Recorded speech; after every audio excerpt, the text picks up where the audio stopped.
അപ്പോൾ ഇന്നത്തെ നമ്മുടെ പരിപാടി ചെറിയൊരു കൂണ് തോരൻ വെക്കാനുള്ള പരിപാടിയാണ്. അതിനുവേണ്ടി നമ്മൾ കുറച്ച് കൂണ് നല്ല രീതിയിൽ കഴുകി വൃത്തിയാക്കി എടുത്തിട്ടുണ്ട്. ഇനി ഇത് ചെറുതായിട്ട് അങ്ങോട്ട് കട്ട് ചെയ്യണം. ചെറുതായിട്ട് കട്ട് ചെയ്തിട്ട് ഇതിലേക്ക് തേങ്ങയും പച്ചമുളകും ഒക്കെ അങ്ങോട്ട് ചേർത്ത് നല്ല അടിപൊളിയായിട്ട് ചെറിയൊരു കൂണ് തോരൻ അങ്ങോട്ട് റെഡിയാക്കാം. അതിനുവേണ്ടി നമുക്കിത് അങ്ങോട്ട് കട്ട് ചെയ്തെടുക്കാം. എന്നാൽ നമ്മൾ കൂണെല്ലാം ചെറിയ ചെറിയ പീസുകളായിട്ട് ഇതുപോലെ കട്ട് ചെയ്ത് എടുത്തിട്ടുണ്ട്. ഇത് പിച്ചത്തി കൊണ്ട് കട്ട് ചെയ്തല്ല, അല്ലാതെ തന്നെ നമ്മൾ കൈ കൊണ്ട് അടത്തി ചെറിയ ചെറിയ പീസാക്കിയതാണ്. ഇനി നമുക്ക് ചട്ടിയൊക്കെ അങ്ങോട്ട് വെച്ച് നമുക്ക് അടിപൊളിയായിട്ട് ഇവനെ അങ്ങോട്ട് തോരൻ വെക്കാം. ഇന്നലെ കൂണ് തോരൻ വെക്കാനായിട്ട് ചട്ടി നമ്മളിതുപോലെ അടുപ്പത്ത് വെച്ചിട്ടുണ്ട്. ഇനി നല്ലൊരു ഇതങ്ങോട്ട് ചൂടായി വരട്ടെ. ഇന്നലെ ചട്ടിയൊക്കെ വെച്ച് ഒന്ന് ചൂടായി വന്നിട്ടുണ്ട്. അതിലേക്ക് നമുക്ക് ഒരു സ്പൂണ് വെളിച്ചെണ്ണ അങ്ങോട്ട് ഒഴിച്ചു കൊടുക്കാം. അന്നേരം എണ്ണയൊക്കെ ഒന്ന് ചൂടായി തുടങ്ങിയിട്ടുണ്ട്. അതിലേക്ക് നമുക്ക് അല്പം കടുക് കൊണ്ടിട്ട് പൊട്ടിക്കാം. അതിൻ്റെ കൂടെ ഒരു നുള്ളു ജീരകവും കൂടെ അങ്ങോട്ട് ചേർത്ത് കൊടുക്കാം.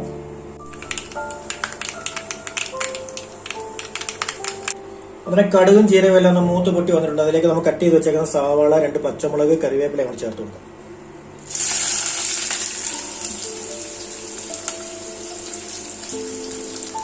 എന്നിട്ട് ഒന്ന് ഇളക്കി കൊണ്ട് കൊടുക്കാം.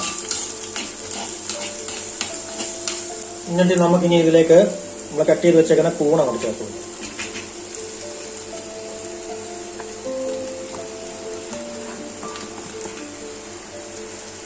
അതിനുശേഷം ആവശ്യത്തിന് തേങ്ങ,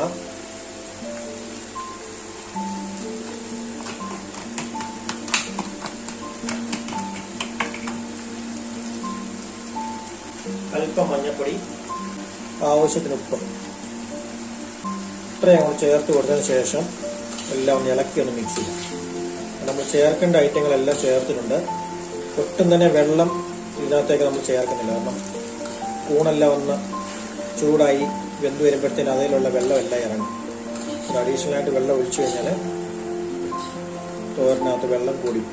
അത് കാരണം വെള്ളം ഒട്ടും ഒഴിക്കാതെ ലോ ഫ്ലെയിമിൽ അടച്ചു വെച്ചുകൊണ്ട് വേവിച്ചാൽ മതി. അന്നേരം കൂണയിലുള്ള വെള്ളമൊക്കെ ഇറങ്ങി നമ്മുടെ കൂണൊക്കെ നല്ല രീതിയിൽ വെന്തം കിട്ടും.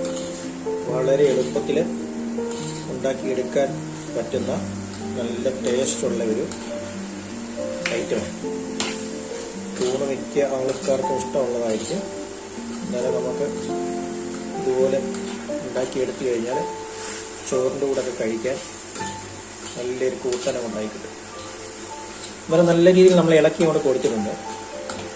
ഇനി നമുക്കിതൊന്ന് ഇതുപോലെ ഒന്ന് കൂട്ടി കൊണ്ട് വെച്ചിട്ട് ചെറിയ തീയിൽ ഒരു 5 മിനിറ്റ് കൊണ്ട് അടച്ചങ്ങോട്ട് വെക്കണം. ഇടയ്ക്കിടയ്ക്കെല്ലാം തുറന്ന് നോക്കി ഒന്ന് ഇളക്കി കൊടുക്കണം. അല്ലെങ്കിൽ ചട്ടിയുടെ അടിക്ക് പിടിക്കാൻ ചാൻസ് ഉണ്ട്, വെള്ളം ഒഴിക്കാത്തതുകൊണ്ട്. ഒരു 5 മിനിറ്റ് ഇങ്ങനെ കൊണ്ടിരിക്കട്ടെ. ഇനി നമുക്കിതങ്ങോട്ട് അടച്ചുകൊണ്ട് വെക്കാം. നല്ല ലാവി അങ്ങോട്ട് കയറട്ടെ. അന്നേരം നമ്മൾ കൂണ് തോരനൊക്കെ വെച്ചിട്ട് ഏകദേശം ഒരു 5-6 മിനിറ്റ് ആയിട്ടുണ്ട്. 1-2 തവണ ഞാൻ ഇളക്കി കൊടുത്തായിരുന്നു. നമുക്കിനി തുറന്നുകൊണ്ട് നോക്കാം. അങ്ങനെ കൂണ് തോരനൊക്കെ കണ്ടില്ലേ, നല്ലൊരു വെള്ളമൊക്കെ കൊണ്ട് ഇറങ്ങി നല്ല സെറ്റായിട്ട് വെന്തുകൊണ്ടിരിക്കുകയാണ്. ഒട്ടും തന്നെ വെള്ളം ഒഴിക്കാതെ തന്നെ നമുക്കിതിലേക്ക് ആവശ്യത്തിന് വെള്ളം ഇറങ്ങി വന്നിട്ടുണ്ട്. ഇത് പെട്ടെന്ന് വേഗം ചെയ്യും. ഇനി നമുക്കിത് അങ്ങോട്ട് തുറന്ന് അങ്ങോട്ട് വെച്ച് വേവിക്കണം. എന്നാലേ ആ വെള്ളം വറ്റി വരത്തുള്ളൂ. ഇനി ഉപ്പൊക്കെ ഒന്ന് ചെക്ക് ചെയ്ത് നോക്കണം. ഉപ്പൊക്കെ ഒന്ന് നോക്കി അഥവാ കുറവുണ്ടെങ്കിൽ ഇട്ട് കൊടുത്ത് നമുക്കൊന്ന് ഒരു 5 മിനിറ്റ് കൂടെ തുറന്ന് അങ്ങോട്ട് വെച്ച് വേവിച്ച് കഴിയുമ്പോഴത്തേന് നമ്മുടെ അടിപൊളിയായിട്ടുള്ള കൂണ് തോരൻ ഇവിടെ റെഡിയാവും. ഇനി ഉപ്പൊക്കെ ഒന്ന് ചെക്ക് ചെയ്ത് നോക്കട്ടെ.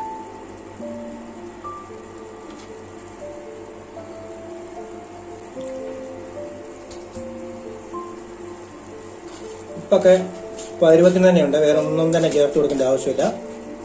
ഇനി ജസ്റ്റ് നമുക്ക് ഈ വെള്ളം ഒന്ന് വറ്റിച്ചെടുത്താൽ മതി. അപ്പോൾ നമ്മുടെ അടിപൊളിയായിട്ടുള്ള നമ്മുടെ കൂണ് തോരൻ ഇവിടെ റെഡിയാവും. ഇനി നമുക്ക് ഒരു 5 മിനിറ്റ് തുറന്ന് അങ്ങോട്ട് വെച്ച് ഇടയ്ക്കിടയ്ക്ക് ഇളക്കി അങ്ങോട്ട് കൊടുത്ത് ഇതിൻ്റെ വെള്ളം ഒന്ന് വറ്റിച്ചെടുക്കാം. എന്നാലും നമ്മുടെ കൂണ് തോരനെല്ലാം നല്ലപോലെ വെള്ളമെല്ലാം ഒന്ന് വറ്റി ഡ്രൈ ആയി വന്നിട്ടുണ്ട്. അതില്ലേ വെള്ളമെല്ലാം നല്ലപോലെ എല്ലാം വറ്റിയിട്ടുണ്ട്. എന്നാലും നമ്മൾ എളുപ്പത്തിൽ തയ്യാറാക്കിയ നമ്മുടെ കൂണ് തോരൻ ഇവിടെ റെഡിയാക്കി. ഈ ചോറിൻ്റെ കൂടെ ഇവിടെ ഇളക്കി ഇവിടെ കഴിക്കാൻ വേണ്ടി നല്ല കിടിലൻ ടേസ്റ്റാണ്. വളരെ എളുപ്പത്തിൽ തയ്യാറാക്കിയ നമ്മുടെ സൂപ്പർ കൂണ് തോരൻ.